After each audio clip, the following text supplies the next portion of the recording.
इससे नहीं पूछना है। और अगर मुझे वहाँ पे त्राल जाना है तो मुझे 2 दिन पहले अपना प्रोग्राम देना पड़ता है और निकलना पड़ता है। और जिन 5 सरपंचों की बात करते हैं कि 30,000 लोग हैं, इसमें से जो कश्मीर वाले 15,000 हैं सारे होटलों में बंद है। ये कोई अपने इलाके में काम नहीं कर रहा है। मुझे एक जगह एक रिपोर्ट बताइए, आप कश्मीर में आइए और वहाँ पे बात कीजिए, 5 सरपंच को पूछिए, फ़ोन करके पूछिए कि आप कहाँ पे हैं। वो श्रीनगर में होटल है में बैठा है, वो पुलवामा में होटल में बैठा है, वो पांपोर में होटल में बैठा है कि एक काम आया जी, ठेका है, ये काम चल रहा है, इसको हम विकास नहीं कहेंगे। एम्पावरमेंट होती है कि जब हम ग्राउंड में बैठ के हमारी बात को माना जाए, हमें हमारी चीज़ें, जैसे अब हो गया कि बिल्डिंग परमिशन जो है ये सरपंच को देना है जी, या इसमें VLW साथ करेगा। लेकिन जब हम कश्मीर में अब किसी को मकान बनाना है, उसको पहले 1 महीना लगेगा सरपंच को ढूंढने में, सरपंच किस होटल में बैठा है, पुलिस ने उसको कहाँ रखा है। तो अगर आप इस चीज़ को करेंगे कि एक DDC मेंबर या एक सरपंच सारा सिस्टम चलाएगा, लेजिस्लेटर की बहुत इंपॉर्टेंस होती है। आपने कल 10 बिल्स लानी होती हैं, यही मैंने आपको कहा, बहुत सारे हॉस्पिटलों में स्ट्रेंथ नहीं है, वो DDC मेंबर नहीं कर सकता, वो सरपंच नहीं कर सकता। एक पॉपुलर गवर्नमेंट जो होती है उसको पता होती है। जैसे आप एम्प्लॉयमेंट की बात करें तो एम्प्लॉयमेंट जनरेशन के लिए हमारी जो काउंसिलें हैं या DDCs हैं या BDCs हैं या सरपंच हैं, इनका कोई रोल नहीं है।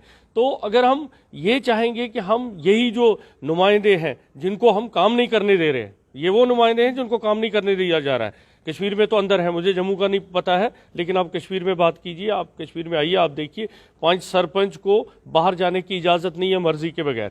तो अगर लगता है कि इसी से सिस्टम होगा तो मुझे नहीं लगता, मैं एक रिप्रेजेंटेटिव हूँ। प्रधानमंत्री नरेंद्र मोदी की पहली प्राथमिकता जम्मू कश्मीर है, ऐसा गृह मंत्री अमित शाह ने कहा और कहा कि सुशासन की तरफ जम्मू कश्मीर आगे बढ़ रहा है। जम्मू संभाग की बात करें तो जम्मू अव्वल आया है और जम्मू जो है पूरी तरह से अगर हम कहें तो आगे बढ़ते हुए नजर आ रहा है, ऐसा गृह मंत्री ने कहा है। वहीं कश्मीर की बात करें तो कश्मीर संभाग में पुलवामा का जो नंबर है वो सबसे आगे है, यानी कि पुलवामा अव्वल आया है। और गुड गवर्नेंस इंडेक्स के माध्यम से जो डिस्ट्रिक्ट वाइज इंडेक्स निकाला गया, हेल्थ इंफ्रास्ट्रक्चर उसमें इंक्लूड था, हर एक बात उसमें देखी जा रही थी। लेकिन इस समय अगर मैं कहूँ तो पुलवामा क्या सच में अव्वल है? क्योंकि वहाँ के DDC मेंबर मेरे साथ हैं, इनसे जानने की कोशिश करेंगे कि गृह मंत्री की जो बातें हैं क्या धरातल पर पुलवामा में वो सही साबित होती हैं या नहीं होती हैं। PDP से ये ताल्लुक रखते हैं, वरिष्ठ नेता है। सर, क्या लगता है कि Pulwama has got first place in the index? देखो, सबसे पहली बात है कि 1 साल से हम वहाँ पे काम कर रहे हैं। DDC काउंसिल है, एक ही काउंसिल है कि जो पूरे जम्मू के अंदर जहाँ स्टैंडिंग कमेटीज़ हैं और काउंसिल चल रही है, और हमने बहुत काम किया, एडमिनिस्ट्रेशन का रोल रहा उसमें। अब जो जिस तरह इंडेक्स की बात की जा रही है कि हमने फर्स्ट पोजीशन की है, उसके लिए भी मुबारकबाद है कि हम फर्स्ट आए। लेकिन जो हमने लास्ट रिव्यू किया, वहाँ डिपार्टमेंटल रिव्यू किया, मैं स्टैंडिंग कमेटी का चेयरमैन हूँ हेल्थ और एजुकेशन का, तो तब हमें एक रिपोर्ट दी गई, मेरे पास कागज़ भी हैं, कि 3% हमने कंप्लीट किया है कैपेक्स बजट और PRI में, और 13% इन प्रोग्रेस है।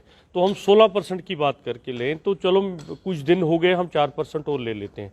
मेरा मानना है कि प्रोग्रेस रिपोर्ट में पुलवामा नंबर 1 पे है, लेकिन ये भी बताया जाए कि ये इसके लिए जो क्राइटेरिया है वो क्या है, पुलवामा को कितने नंबर मिले हैं। कि अगर 20 जो हमारा 20% है कि 20% हमने खर्चा किया है, 80% उधर ही है और हम फर्स्ट आ रहे हैं, तो मुझे नहीं लगता ये कोई प्रोग्रेस है। और अगर हम हेल्थ सेक्टर की बात करें, हेल्थ सिस्टम की बात करें, तो हेल्थ सिस्टम को मैं हेड कर रहा हूँ।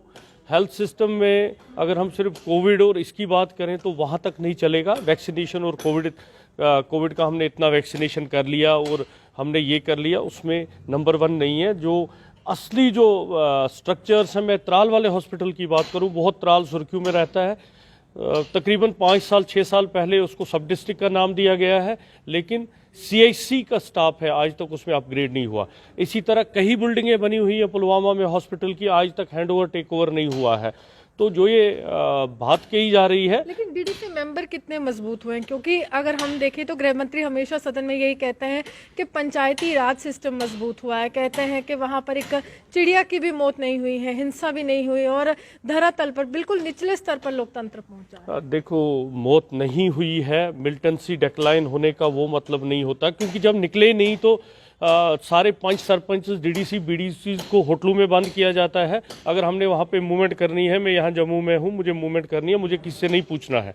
और अगर मुझे वहाँ पे त्राल जाना है तो मुझे 2 दिन पहले अपना प्रोग्राम देना पड़ता है और निकलना पड़ता है। और जिन 5 सरपंचों की बात करते हैं कि 30,000 लोग हैं, इसमें से जो कश्मीर वाले 15,000 हैं सारे होटलों में बंद हैं। ये कोई अपने इलाके में काम नहीं कर रहा है। मुझे एक जगह एक रिपोर्ट बताइए, आप कश्मीर में आइए और वहाँ पे बात कीजिए, 5 सरपंच को पूछिए, फ़ोन करके पूछिए कि आप कहाँ पे हैं। वो श्रीनगर में होटल है में बैठा है, वो पुलवामा में होटल में बैठा है, वो पांपोर में होटल में बैठा है। जो गुड गवर्नेंस वाली बात थी, एक 5 सरपंच को गाँव पे ज़रूरत थी, गाँव में पहुंचने की ज़रूरत थी, लोगों की दस्तखत करने। लेकिन अगर हमारे कुपवाड़ा या त्राल या अनंतनाग के किसी आदमी को कोई काम है 5 सरपंच से, वीडीसी डीडीसी से, उसको श्रीनगर आना पड़ता है दस्तखत करने के लिए।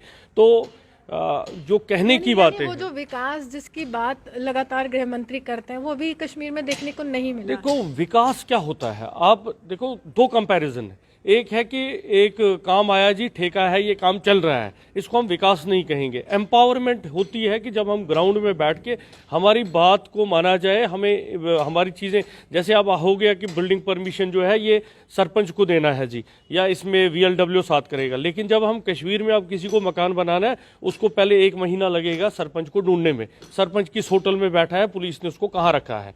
तो अगर हम नेशनल लेवल पे एक ये नोशन देने की, काफी ज्यादा समय हो गया चुनाव का, तो अभी भी ऐसे ही हालात हैं। बिल्कुल ऐसे ही हालात है, बिल्कुल ऐसे ही हालात है। अगर मैंने कहीं पे जाना है, किसी की डेथ भी हो गई, किसी जगह कोई बहुत ज़रूरी काम भी है, तो वो मर्जी है वहाँ की एडमिनिस्ट्रेशन की, मेरे को दूसरे दिन जाने देते हैं, नहीं जाने देते हैं। लेकिन जिन लोगों ने आपको वोट देकर उस एक मुकाम तक पहुंचाया है, तो वो लोग सवाल नहीं करते हैं आपसे कि काम कौन कर रहा है? बिल्कुल बिल्कुल सवाल करते हैं।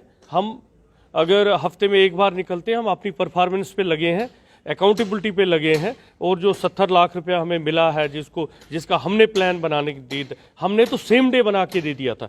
अब गवर्नमेंट कैसे इंप्लीमेंट करती है, उसमें टेंडर कैसे होते हैं, कुछ चीज़ों के हुए, कुछ के नहीं हुए, कुछ काम हो रहे हैं, तो वो जो प्रोसेस है वो गवर्नमेंट को देखना है। तभी मैंने आपके माध्यम से कहा कि अगर इंडेक्स की बात की जा रही है, इसका एक क्राइटेरिया बताएं कि ये है जी, बच्चे ने फर्स्ट पोजीशन ली है, इसने जी 90% मार्क्स लिए हैं, इसने 80% मार्क्स लिए, तो ये बताया जाए जो गुड गवर्नेंस का इंडेक्स है, परसेंटेज क्या है। इस समय सर एक बहुत बड़ा सवाल ये भी उठता है कि जम्मू कश्मीर को ब्यूरोक्रेट्स के द्वारा चलाया जा रहा है, एक स्थायी स्थिर सरकार नहीं है।